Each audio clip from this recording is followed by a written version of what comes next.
and help welcome our honored, distinguished guest, the Reverend Dr. Martin Luther King.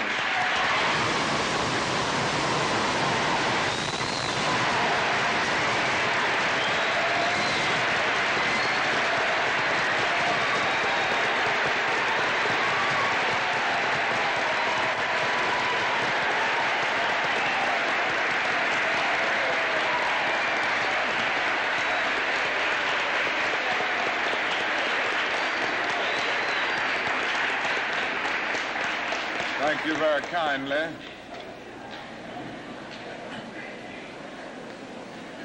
Principal Fornese, Mr. Williams, members of the faculty and members of the student body of Barrett Junior High School, ladies and gentlemen. I need not pause to say how very delighted I am to be here today and to have the opportunity of taking a brief break in a pretty busy schedule in the city of Philadelphia to share with you the students of Barrett Junior High School. And I want to express my personal appreciation to the principal and the administration for inviting me and for giving me the opportunity to see this very fine and enthusiastic group of students here at Barrett. I guess I ought to start out with a commercial, and that is tonight we're going to have a great night in the city of Philadelphia at the Spectrum. Now, I know you've heard of that new impressive structure called the Spectrum. And I know you've heard of Harry Belafonte and Aretha Franklin and Nipsey Russell and Sidney Poitier and all of these other great and outstanding artists. Well, they're going to be here tonight at the Spectrum. And I hope that each of you will go home and tell your parents to be there tonight for this great Freedom Festival. And I hope you will come also, for it will be a great experience. And by coming, you will be supporting the work of the civil rights movement. Now that I've gotten the commercial out of the way, I'll move on and say some things that I want to say very briefly. And I'm being very honest, I'm going to be brief because I have other engagements. I don't have a tradition of being brief all the time. You know, I'm a Baptist preacher, and we can talk a long time. But I'm going to really be brief today. I want to ask you a question, and that is, what is in your life's blueprint? This is the most important and crucial period of your lives, for what you do now and what you decide now at this age may well determine which way your life shall go. And whenever a building is constructed, you usually have an architect who draws a blueprint. And that blueprint serves as the pattern, as the guide, as the model for those who are to build the building. And a building is not well erected without a good, sound, and solid blueprint. Now, each of you is in the process of building the structure of your lives. And the question is whether you have a proper, a solid, and a sound blueprint. And I want to suggest some of the things that should be in your life's blueprint. Number one in your life's blueprint should be a deep belief in your own dignity, your own worth, and your own somebodyness. Don't allow anybody to make you feel that you are nobody. Always feel that you count. Always feel that you have worth. And always feel that your life has ultimate significance. Now that means that you should not be ashamed of your color. You know, it's very unfortunate that in so many instances our society has placed a stigma on the Negro's color. And you know, there are some Negroes who are ashamed of themselves. But don't be ashamed of your color. Don't be ashamed of your biological features. Somehow you must be able to say in your own lives and really believe it, I am black but beautiful. And believe it in your heart.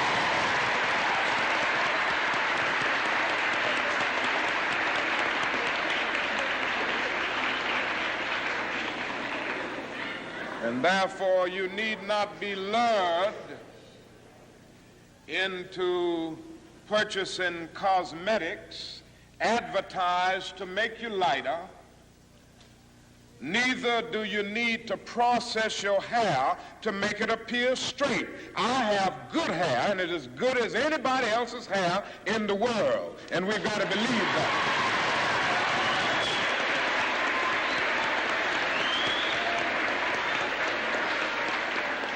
Now, in your life's blueprint, be sure that you have that a principle of somebodyness. Secondly,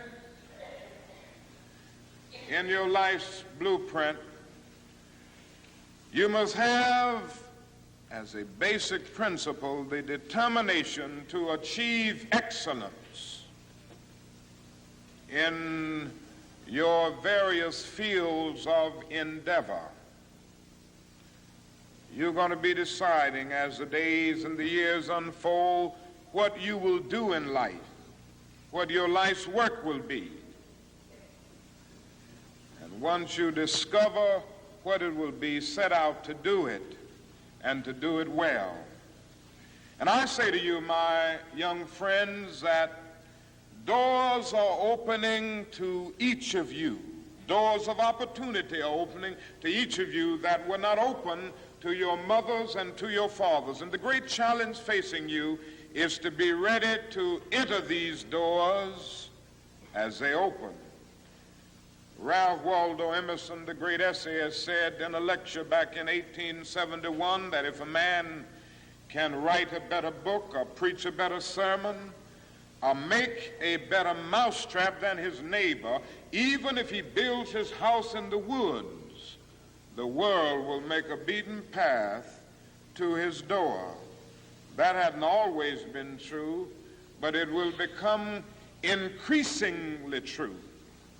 And so I would urge you to study hard, to burn the midnight oil.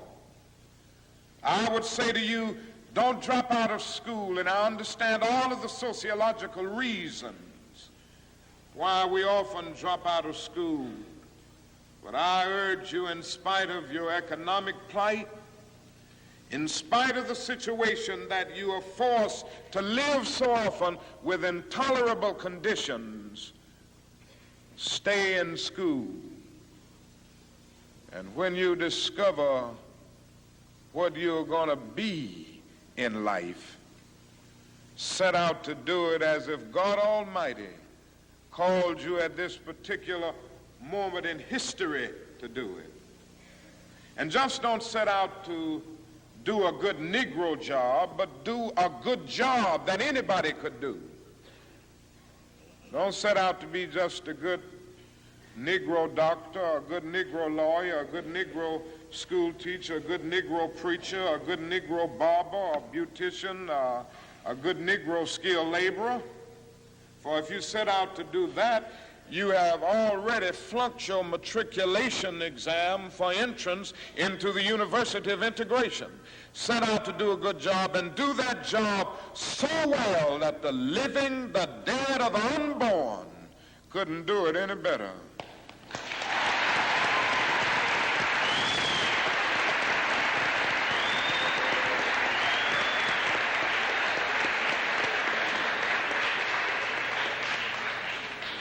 Falls your lot to be a street sweeper. Sweep streets like Michelangelo painted pictures. Sweep streets like Beethoven composed music.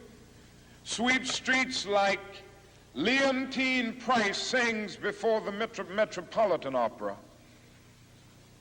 And sweep streets like Shakespeare wrote poetry. Sweep streets so well that all the host of heaven and earth will have to pause and say, here lived a great street sweeper who swept his job well.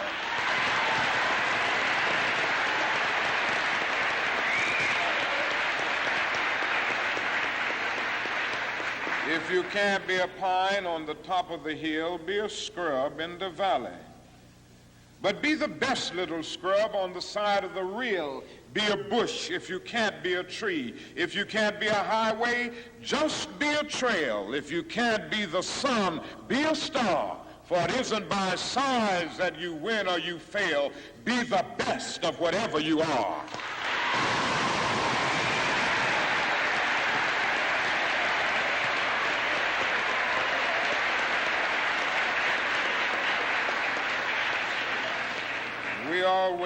We already have some noble examples of black men and black women who demonstrated to us that human nature cannot be cataloged.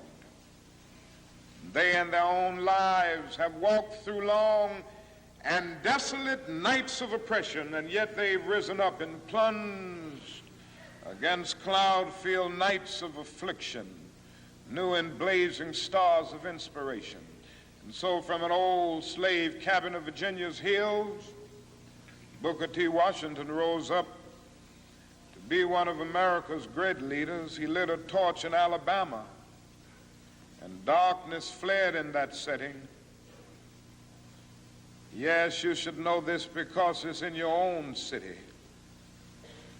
From a poverty-stricken area of Philadelphia, Pennsylvania, Marian Anderson rose up to be the world's greatest contralto, so that a Toscanini could say that a voice like this comes only once in a century.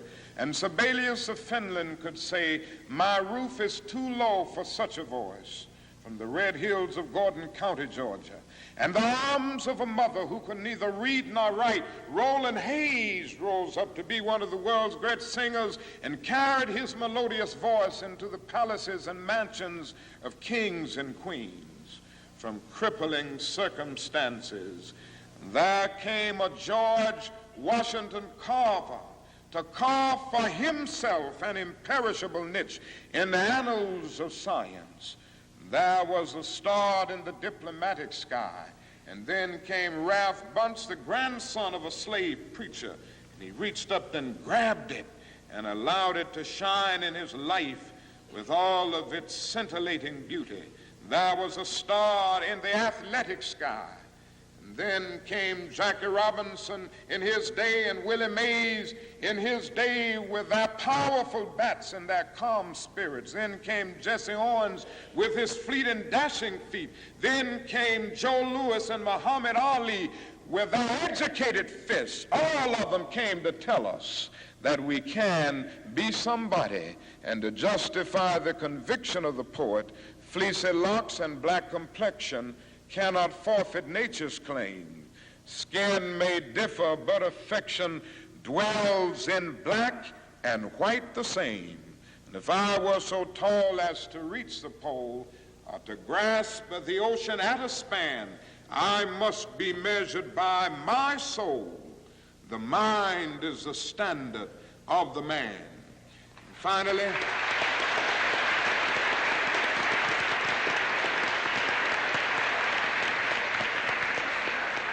finally, in your life's blueprint must be a commitment to the eternal principles of beauty, love, and justice. Don't allow anybody to pull you so low as to make you hate them. Don't allow anybody to cause you to lose your self-respect to the point that you do not struggle for justice. However young you are, you have a responsibility to seek to make your nation a better nation in which to live. You have a responsibility to seek to make life better for everybody. And so you must be involved in the struggle for freedom and justice. Now, in this struggle for freedom and justice, there are many constructive things that we all can do and that we all must do. And we must not give ourselves to those things which will not solve our problems. You've heard the word nonviolent and you've heard the word violent. I happen to believe in nonviolence. We struggle with this method with young people and adults alike all over the South, and we have won some significant victories, and we've got to struggle with it all over the North because the problems are as serious in the North as they are in the South. But I believe as we struggle with these problems, we've got to struggle with them with a method that can be militant, but at the same time does not destroy life or property. And so our slogan must not be burn, baby, burn. It must be build, baby, build. Organize, baby, organize.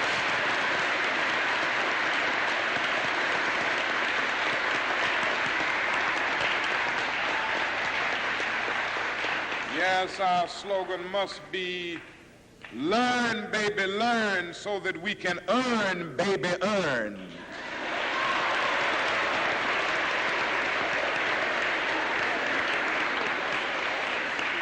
And with a powerful commitment, I believe that we can transform dark yesterdays of injustice into bright tomorrows of justice and humanity. Let us keep going toward the goal of selfhood, toward the realization of the dream of brotherhood, and toward the realization of the dream of understanding goodwill. Let nobody stop us. I close by quoting once more the man that the young lady quoted, that magnificent black bard who has now passed on, Langston Hughes. One day he wrote a poem entitled Mother to Son. The mother didn't always have her grammar right, but she uttered words of great symbolic profundity. Well, son, I'll tell you, life for me ain't been no crystal stad. It's had tacks in it, boards torn up, places with no carpet on the floor, bare. But all the time, I's been a climbing on and reaching landings and turning corners and sometimes going in the dark where there ain't been no light. So, boy, don't you stop now. Don't you sit down on the steps 'cause you finds this kind of hard. But I's still going, boy. I's still climbing. And life for me ain't been no crystal stair. Well, life for none of us has been a crystal stair, But we must keep moving. We must keep going. If you can't fly, run. If you can't run, walk. If you can't walk, crawl. But by all means, keep moving.